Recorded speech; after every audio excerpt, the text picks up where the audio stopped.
Well, our next question is about the environment. University of Nebraska's Drought Mitigation Center has areas of northeast and southwest Nebraska in exceptional drought conditions.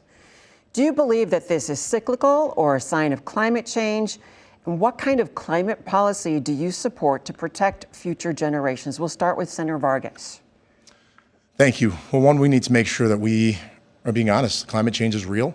We need to make sure we're addressing everything we possibly can to address climate change. That means investing in the clean energy kind of jobs that are going to make sure that we are being competitive on a global scale, and also making sure we're addressing as much of our responsibility of making it harder for taking care of our climate. It's one of the reasons why I worked on trying to make it easier for us. We have a climate change climate plan study in place. We just reauthorized that in the Nebraska legislature. I've worked to make sure we're investing in renewable resources, and I also have done everything I can to make sure we're protecting our water rights in Nebraska and funded these efforts because agriculture is our #1 industry. We cannot forget that there's both the possibility of our climate continuing to change, and we have more that we can do to address that, but also that at the end of the day, we can do a lot more to address our economy and invest in it, in agriculture, while also taking care of our land. Congressman, your response. Well, it's a great question. I think there are some cyclical impacts, but there is clearly some climate change as well. It's a combination.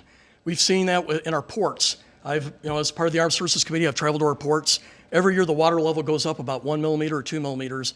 And over 20 years, that has a terrible impact. So it's both. But we have a moral obligation to ensure that we have a cleaner and better planet that we give to our kids and grandkids. I am committed to that. I believe in the all-of-the-above energy approach. I was the leader on the Republican side for getting the solar tax credit and the wind tax credit put back into the tax reform bill. They were taken out, and I thought it was wrong. So we got it back in, the folks who rely on solar and wind will tell you I was their champion on that. I'm also a supporter of geothermal. I think it has promise. We have to continue using our water for dam generation. There's new technology for nuclear that's much more safe.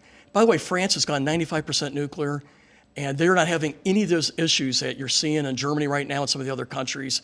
But we're also got to be honest with ourselves. We're going to have, for a while, fossil fuels, whether it's coal or hopefully increasingly more natural gas.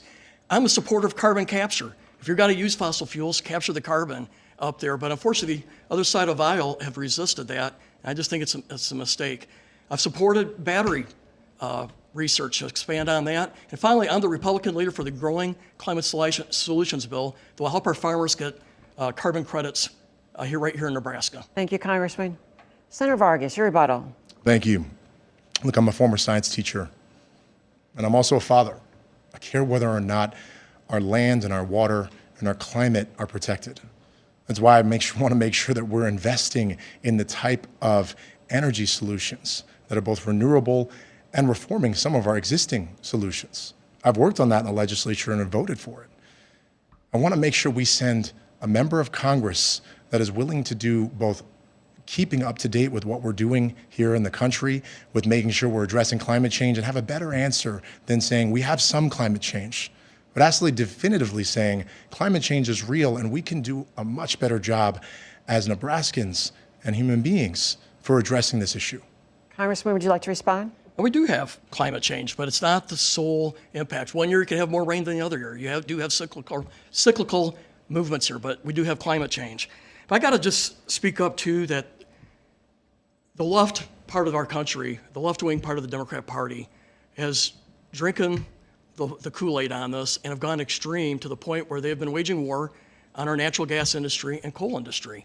Hence, our production is not near where it could be in a time where we had growing demand. That's why prices went up. We need to have a president and a Congress that's committed to energy independence. It is wrong to cut our production, then go begging Venezuela, begging the Middle East or the OPEC countries to drill more. America be energy independent just like we are agriculture independent, and it should be a pillar of our economic strength.